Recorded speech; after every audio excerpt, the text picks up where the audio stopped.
रामकृष्ण हरी. श्रुतिस्मृतिपुराणानाम् आलयं करुणालयं नमामि भगवत्पादं शङ्करं लोकशङ्करं शङ्करं शङ्कराचार्यं केशवं बादरायणं सूत्रभाष्यकृतं वन्दे भगवन्तो पुनः पुनः श्रीशङ्कराचार्यनवावतारं विश्वेश्वरं विश्वगुरुं प्रणम्य वेदान्तशास्त्रश्रवणारसानां बोधाय कुर्वीकमपि प्रबन्धं नमः श्रीशङ्करानन्द गुरुपादाम्बुजल्मने सविलासमहामोह ग्राहग्रासैककर्मणि अविद्यावशगात्वन्यः तद्वैचित्र्यातनेकधा सा कारणशरणं स्यात् प्रज्ञास्तत्राभिमानवान्. पंचदशी श्लोक क्रमांक 17 या श्लोकाचा आपण विचार करत आहोत. याच्या आधीच्या श्लोकामध्ये अविद्या आणि माया या दोघांमधला फरक आपण पाहिला आहे.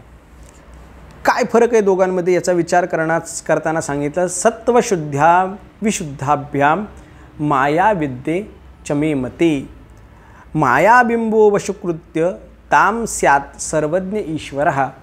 या श्लोकाचा विचार करीत असताना आपण सत्वगुणाची शुद्धी आणि सत्वगुणाची अशुद्धी याच्या माध्यमातून माया विद्या चमे मते, माया कुणाला म्हणायचं आणि अविद्या कुणाला म्हणायचं या संबंधितला विचार आपण केलेला पाहायला सापडतो. आणि त्या असणाऱ्या मायेच्या माध्यमातून आणि अविद्येच्या माध्यमातून जे दोन वेगवेगळ्या पद्धतीचे असतात एकच, पण दोन वेगवेगळ्या पद्धतीचे अशा सत्वांश त्याला चैतन्यांश असं म्हटलं तर योग्य ठरेल, चैतन्यांश निर्माण होतात. त्या चैतन्य अंशाचा विचार आपल्याला या ठिकाणी करायचा. बघा, ईश्वर आणि जीव या दोघांचेही लक्षण सांगत असताना सत्वशुद्ध विशुद्धीभ्याम, सत्वगुण विशुद्ध माया अविद्या या गोष्टींचा विचार केलेला आहे. आणि हा विचार आपण मागच्या श्लोकामध्ये केला आहे. आता अविद्येच्या माध्यमातून कशाची निर्मिती होते या संबंधीचा विचार विद्यारण्य स्वामींनी या ठिकाणी सांगितलेला आपल्याला पाहायला सापडतो. काय सांगितलं आहे? अविद्या वशगः अन्यः स्यात्. अविद्येमध्ये प्रतिबिंबित होणारा तो एक कोणतरी.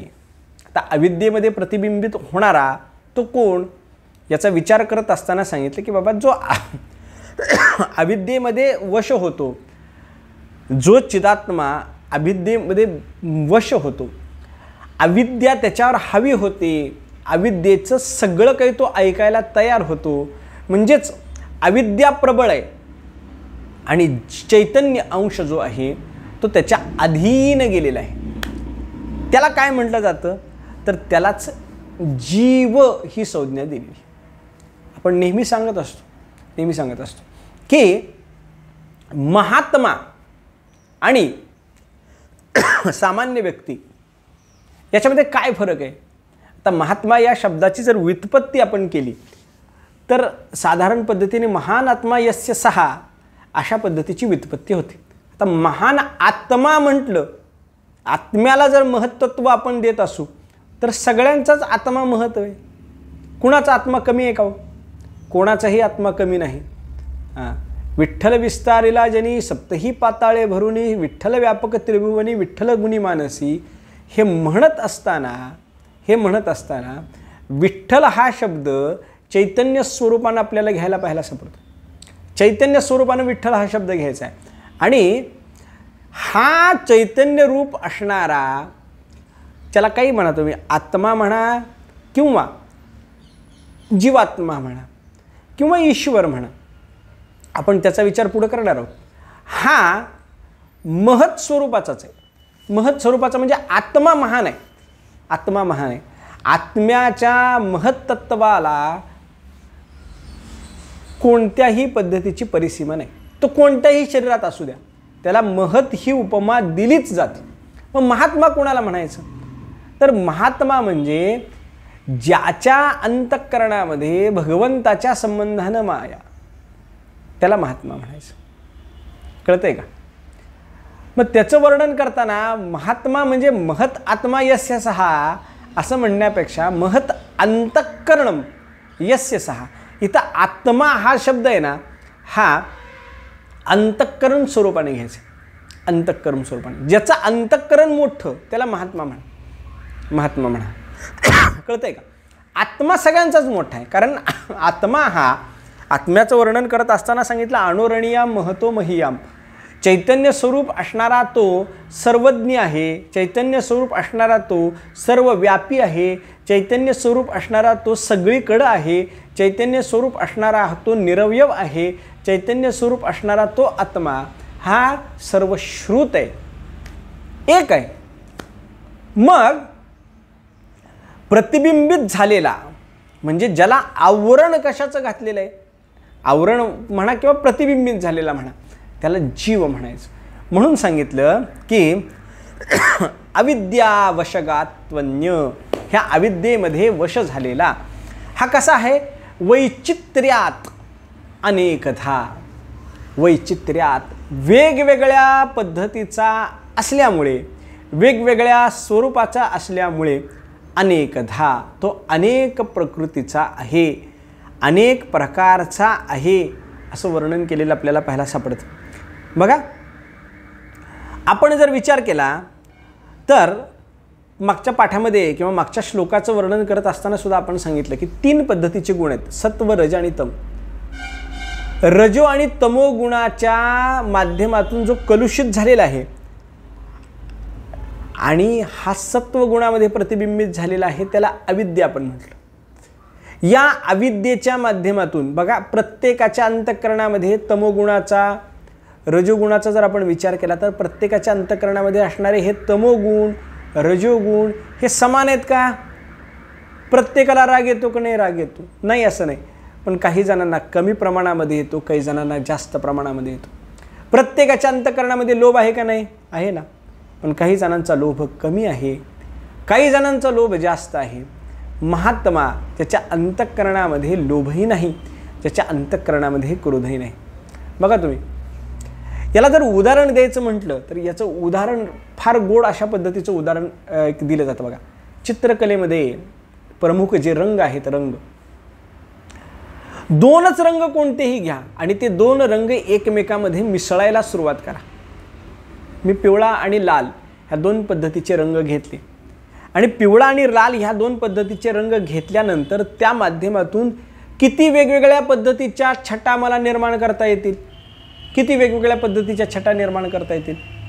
तर त्याचं उदाहरण देत असताना सांगितलं की अनेकधा, अनेक अनंत वेगवेगळ्या पद्धतीच्या असणाऱ्या त्याच्यामधून छटा निर्माण होतात. आता आपल्याला प्रमुख किती रंग माहिती आहेत याचा विचारसुद्धा आपल्याला कळायला पाहिजे, कारण ज्या व्यक्तीला केशरी आणि लाल याच्यामधला फरकच कळत नाही, गुलाबी आणि केशरीमधला फरक कळत नाही, त्यांना हे कळण्याची गरजच नाही.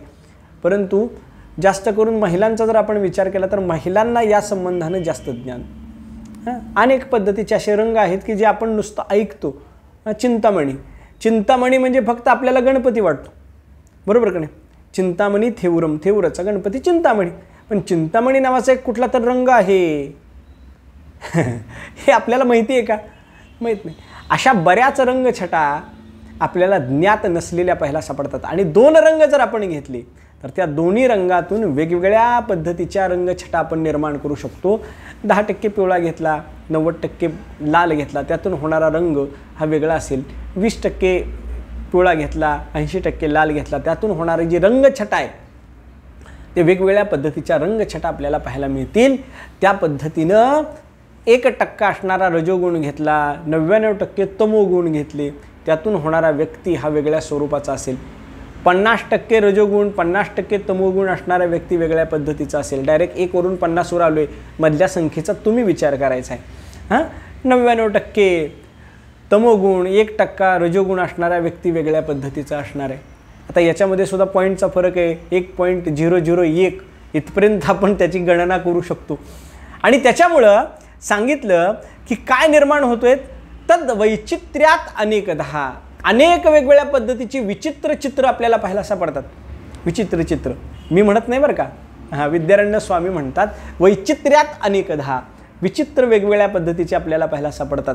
विचित्र वेगवेगळ्या पद्धतीचे पाहायला सापडतात म्हणजे काय, तर आपल्या समोर येणारा व्यक्ती हा कोणत्या कॅटेगरीतला आहे, कोणत्या पद्धतीचा आहे हे आपल्याला कळतं का? कळत नाही. त्याच्या अंतःकरणामध्ये रजोगुण किती, तमोगुण किती, सत्वगुण किती हे कळतंय का? कळत नाही. आणि हे कळत नसल्यामुळे, हे आपल्याला ज्ञात होत नसल्यामुळे आपण समोरच्या व्यक्तीला कसं वागावं हे आपल्याला कळत नाही. आणि म्हणून सांगितलं, अविद्यावशगात्वन्य वैचित्र्यात अनेकधा. आणि ह्या वेगवेगळ्या पद्धतीचे जीव जे निर्माण होतात ते अविद्येच्या माध्यमातून निर्माण होतात. अविद्या, आता मला कालच एकाने प्रश्न विचारला की सगळ्यांची जर बुद्धी समान असेल तर एखादा विद्यार्थी हुशार, एखादा ढ असं का होतं? बुद्धी सर्वांची समान आहे, चैतन्य सर्वांचं समान आहे, पण प्राप्त होणारं ज्ञान हे भिन्न भिन्न आहे. का भिन्न भिन्न आहे? तर त्याचं उत्तर इथं दिलं आहे. जेवढा व्यक्ती अविद्येच्या वश जाईल तेवढं त्याचं ज्ञान कमी, जेवढा व्यक्ती अविद्येच्या वशीकृत होणार नाही तेवढं त्याचं ज्ञान अधिक. हे लक्षात ठेवा. आता अविद्या म्हणजे काय, तर पूर्वीच्या काळी अविद्या म्हणल्यानंतर क्राम, क्रोध, लोभ वगैरे वगैरे यांचा विचार केला जायचा, बरोबर का नाही? याची आसक्ती अंतःकरणामध्ये असणं, कुटुंबासंबंधानं प्रेम असणं, याला अविद्या म्हटलं जातं. परंतु हल्लीच्या असणाऱ्या या मोबाईलच्या युगामध्ये स्मार्टफोनच्या संबंधानं असणाऱ्या आसक्तीचा सुद्धा विचार आपल्याला करायला पाहिजे. स्मार्टफोनची आसक्ती तुमच्याकडे जास्त आहे, तुम्ही त्याच्यामध्ये जास्त आसक्त आहात. फेसबुक, इंस्टाग्राम, अन्य कोणत्याही माध्यमांचा तुम्ही जर अधिक प्रमाणामध्ये वापर करत असताल तर निश्चित पद्धतीने तुम्ही अविद्यागत आहात. कोणत्या पद्धतीने वापर करताय तीही गोष्ट वेगळी, आणि कशा पद्धतीने वापर करताय तीही गोष्ट वेगळी. म्हणून सांगितलं की तो जो आहे तो या उपाधीमुळं वेगवेगळ्या पद्धतीने निर्माण होतो. उपाधी जशी बदलते तसा हा जीव वेगवेगळ्या पद्धतीने निर्माण होतो असं पाहायला सापडतं. आणि पुढं वर्णन करताना सांगितलं, सा कारण शरीरस्यात. आणि ही जी अविद्या आहे की नाही, अविद्या हीच त्या गोष्टीचं कारण स्वरूप. सा कारण शरीरस्यात तत्र अभिमानवान प्रज्ञा स्यात्. आणि त्या कारण शरीराचा अभिमान धारण करणारा याला काय म्हणलं जातं, तर याला प्राज्ञ असं म्हटलं जातं. आता आपल्या वेगवेगळ्या पद्धतीच्या शरीरांचा आपण विचार करतोय. स्थूल शरीर जे आपल्या डोळ्यांनी दिसतं त्याला स्थूल शरीर असं म्हटलं जातं. सूक्ष्म शरीर स्थूल शरीरापेक्षा जे सूक्ष्म आहे, जे साधारण पद्धतीनं चक्षुच्या माध्यमातून दिसत नाही, त्याच्यामध्ये पंच ज्ञानेंद्रिय, पंच कर्मेंद्रिय आणि मन यांचा अंतर्भाव होतो, त्याला सूक्ष्म शरीर असं म्हटलं जातं. त्या सूक्ष्म शरीरापेक्षाही जे सूक्ष्म शरीर आहे त्याला कारण शरीर म्हटलं जातं. आणि या कारण शरीराचा विचार करीत असताना सांगितलं की बाबा त्याच्यामध्ये फक्त 3 गुण आहेत. सत्व, रज, तम या 3 गुणांनी युक्त असणारं उपाधित्व जे स्वरूप आहे त्याला कारण शरीर म्हटलं जातं. याचाही आपल्याला विचार करायचा आहे. आता पुढच्या श्लोकाला जायच्या आधी आपल्याला या 3 असणाऱ्या शरीरांचा विचार करायचा आहे. आणि त्या शरीरांचा विचार आपल्याला पुढच्या भागामध्ये म्हणजेच पुढच्या व्हिडिओमध्ये करायचा आहे. हे बघा, पंचदशी हा ग्रंथ थोडासा अवघड आहे, म्हणून थोड्या प्रमाणामध्ये मी त्याचा विचार करतोय. गेले 20 व्हिडिओ आपण एकूण 17 श्लोकांवर बनवलेले आहेत. त्या व्हिडिओंचा एक पद्धतीने विचार करा, अभ्यास करा. पंचदशी ज्यांच्याकडे नाही त्यांनी पंचदशी विकत घ्या, नसेल तर ते पंचदशी नावाचा ग्रंथ हा PDF स्वरूपामध्ये आपल्या गुगलवर सुद्धा उपलब्ध आहे, तो डाउनलोड करून घ्या आणि त्याचा विचार करा. हळूहळू समजेल. अवघड असं जगामध्ये काही नाही. फक्त अविद्येचा त्याग केला की ज्ञानाची प्राप्ती होते. म्हणून थोडंसं अविद्येला बाजूला सोडा आणि निश्चित पद्धतीनं या ग्रंथाचा विचार करा. रामकृष्ण हरी.